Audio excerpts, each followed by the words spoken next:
became a career firefighter with the Howard County Department of Fire and Rescue Service, the chief of the medical division, or EMS, the unofficial historian of the Howard County Department of Fire and Rescue Services. Over 65,000 digital images and newspaper articles, magazine articles, etc.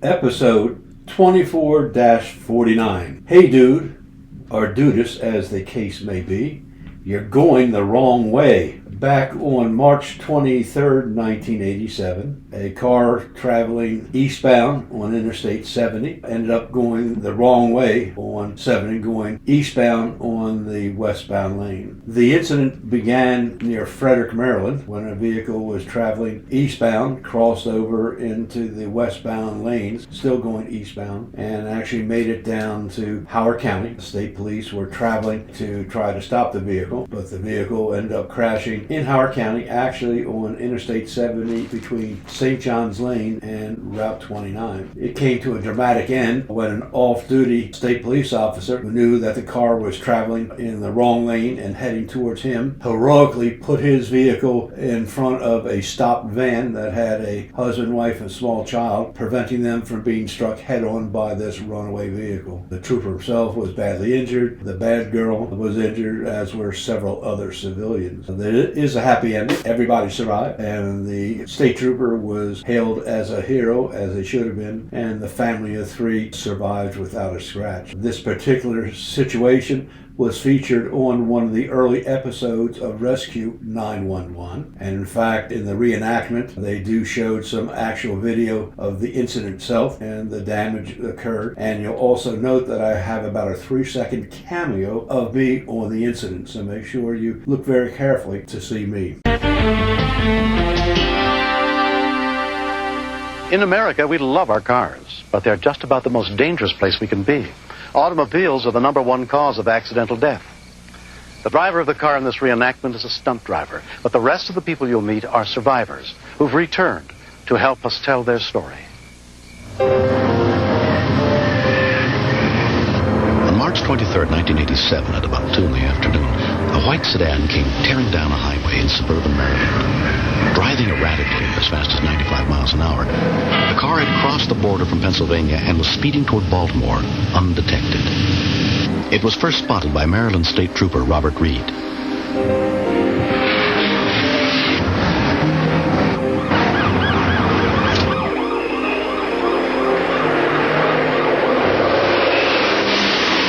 B-24, Frederick, I'm unable to take that assignment. I'll be in pursuit of a vehicle. I knew the vehicle was going 90 miles an hour, so I had to go faster than that to intercept the vehicle. I kept my position for approximately a mile. I thought possibly the driver couldn't see my vehicle, so I proceeded to pull up alongside the vehicle. I observed a female. She seemed to be oblivious to everything going on around her, and the only thing on her mind was driving that vehicle at that speed. I attempted a couple times to get her attention, and she never looked my way. She just stared straight ahead and kept driving the car. I realized I was not in a safe position, so I fell back. B-24, Waterloo, Channel 1. 10-4 J15. B-24 has a 1080 on Channel 1. He's westbound 70 at the 71-mile mark. I overheard the conversation about the high-speed chase proceeding in my direction. Undercover Maryland Police Sergeant Ken Pollock was 30 miles in front of the speeding car, headed in the opposite direction. I pulled onto the shoulder of the road just to monitor at that particular time. The only other officer anywhere in the area was Trooper William Wood, just a few miles ahead.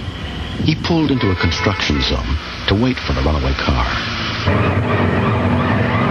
As she got into the construction, Trooper Wood was trying to stay in front of her to slow her down, to give me the chance to get up behind her, and then hopefully we could get her slowed down enough to where we could get her off the roadway without striking any other vehicles.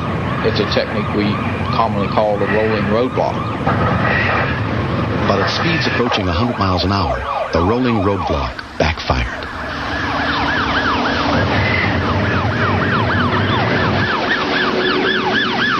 The white sedan crossed the median and drove head-on into traffic.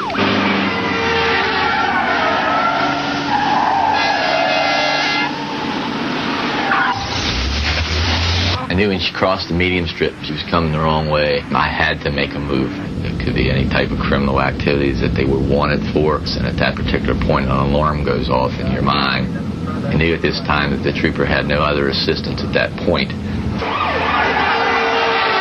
Now only minutes away from Ken Pollock, the car was splitting the oncoming cars at nearly 100 miles an hour.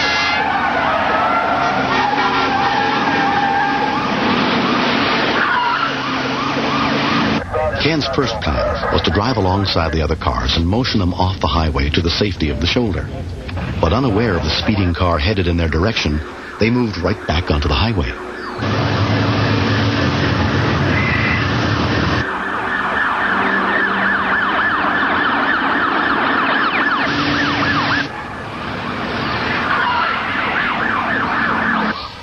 Plan B was to start stopping all the vehicles to get them away from the cars up on the embankment, knowing all the time that I had approximately 2 to 3 minutes or maybe even 4 tops to do this. I was very excited, and I was even a little annoyed because they wasn't paying heed to what I was trying to tell them. Here I am, with a 4-day growth of beard and long scruffy hair and a Dallas shirt. I probably wouldn't have stopped for him either. David and Laura Cannon and their baby were at the front of the line in their van. What's happening?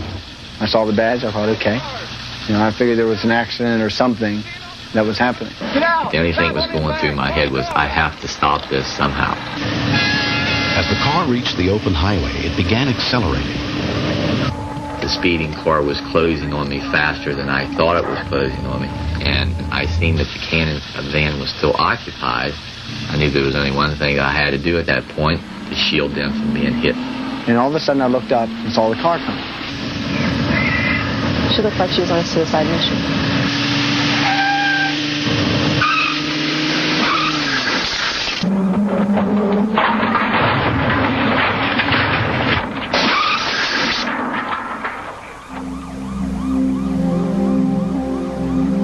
When she hit, all I could hear was metal. And I've never heard a sound like it. The first thought that came to my mind was the guy, whoever it was going to be in pieces. And I knew I had to get out of the van and check on whoever it was, but I didn't want to do it. When I was struck like that and the impact that I was struck with, in my mind, I thought that was it. I thought I was going to die. Instantaneously, your life does flash in front of you, whether you want to believe that or not. And of course, I thought of my son right away. My one child, who I had lost 7 years prior to that to an automobile crash. And I thought, well, Jeff, here I come, that's what I thought.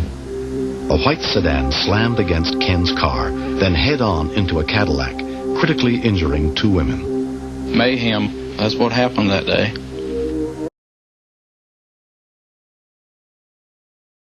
Basically, when you get in that car, you're probably getting in the most dangerous weapon that can be provided to you.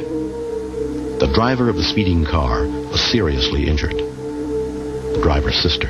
The main thing I want people to understand about that day is this was not the kind of thing my sister would have done ever in the past. The fact of it is, it was an ordinary person who just had some medical issues that caused some depression, some actions that were very out of the ordinary for her.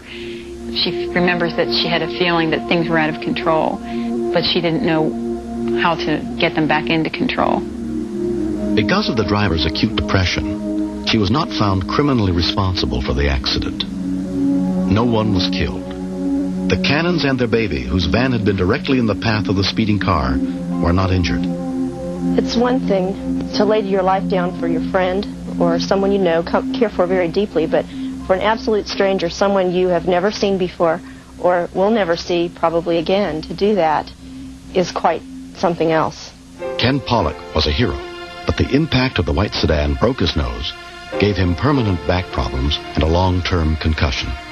I would say that definitely the accident has ended my career with Maryland State Police. It really does upset me because that's the only thing I ever loved to do. I was doing something that I knew that had to be done. He will retire this year after 20 years as a cop. Happy holidays and a Merry Christmas to each and every one of you. Please use your remaining heartbeats wisely and not waste a single precious one.